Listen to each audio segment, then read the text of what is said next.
1 cup জল নিলেই যথেষ্ট, আর এর মধ্যে দিয়ে দিতে হবে এই আমুল বাটারটা। এর জলের মধ্যে দিয়ে দেব, একটু ফুটলেই জলের মধ্যে দিয়ে দেব, আর একটু নুন দিয়ে দেব। এতে এই 1 কাপ আমরা চালের গুঁড়ি দিয়ে দেব, এটা বয়েলড হলেই দিয়ে দেব। এখন এই চালের গুঁড়িটা দিয়ে দেব, 1 কাপ চালের গুঁড়ি, 1 কাপ জলে 1 কাপ চালের গুঁড়ি দিয়ে দেব। এটা এরকম হয়ে যাবে। এর মধ্যে একটু অ্যাডওয়াইন পড়বে, আরো নাও দিতে পারো, একটু কালোনি, তিলটা সাদা তিল রয়েছে, এটা দেখতেই পাচ্ছ। দেখো কত ভ্যারাইটি আছে এর মধ্যে, ক্লিয়ারলি দেখো। আর এই ব্যাটারটা কিন্তু অনেকটা সফট হয়ে গেছে, দেখো দেখতেই।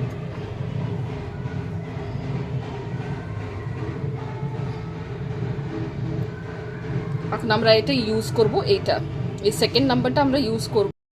এখন এইটা আমরা হাফ করব এর মধ্যে দেওয়ার জন্য, মানে এর মধ্যে ফিট হওয়ার জন্য। দেখো বন্ধুরা, এখানে আমরা 2 ভাগ করে দিলাম।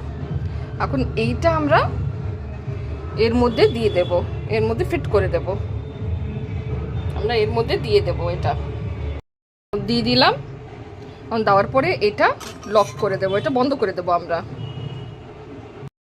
দেখো এখন এটা ভালো করে আটকে গেছে, ঠিক আছে, ভালো করে আটকে গেছে। এখন এটা আমরা এখানে এখন বানাবো, এটা রেখে ফ্রাই করে দিতে হবে।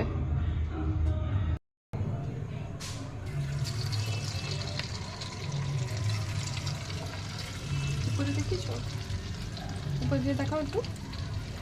তুমি প্রথমে ঠেকে দাও। Wow. Like a practice.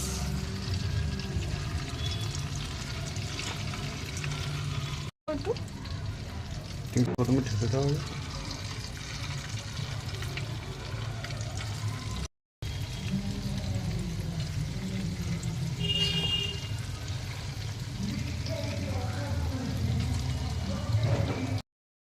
দেখতে পাচ্ছ কত দারুণ সুন্দর কালার বা তোমার ডিজাইনটা হয়েছে। আর কয়েকটা বানিয়ে নিই ঝটপট করে, আর দেখাবো কিভাবে হয়েছে। অনেক ক্রিস্পি, এটা কি দিচ্ছি কত ক্রিস্পি, দেখো দেখতে পাচ্ছ এত ক্রিস্পি। দেখো এমনি করে ফ্রাই হবে, সেটা তুমি সাদাও রাখতে পারো, লালও রাখতে পারো। আমরা একটু বেশি ক্রিস্পি প্রিফার করি, এই জন্য এই কালারটা হবে। দেখো দারুণ কালার এসেছে, আর অতই ক্রিস্পি, খুবই টেস্টি খেতে। অবশ্যই ট্রাই করবে সবাই। দেখো এমনি সাইজের, দেখতে পাচ্ছ ডিজাইনটা দেখাচ্ছি। চা দিয়ে খাওয়ার জন্য বেস্ট স্ন্যাক্স এটা।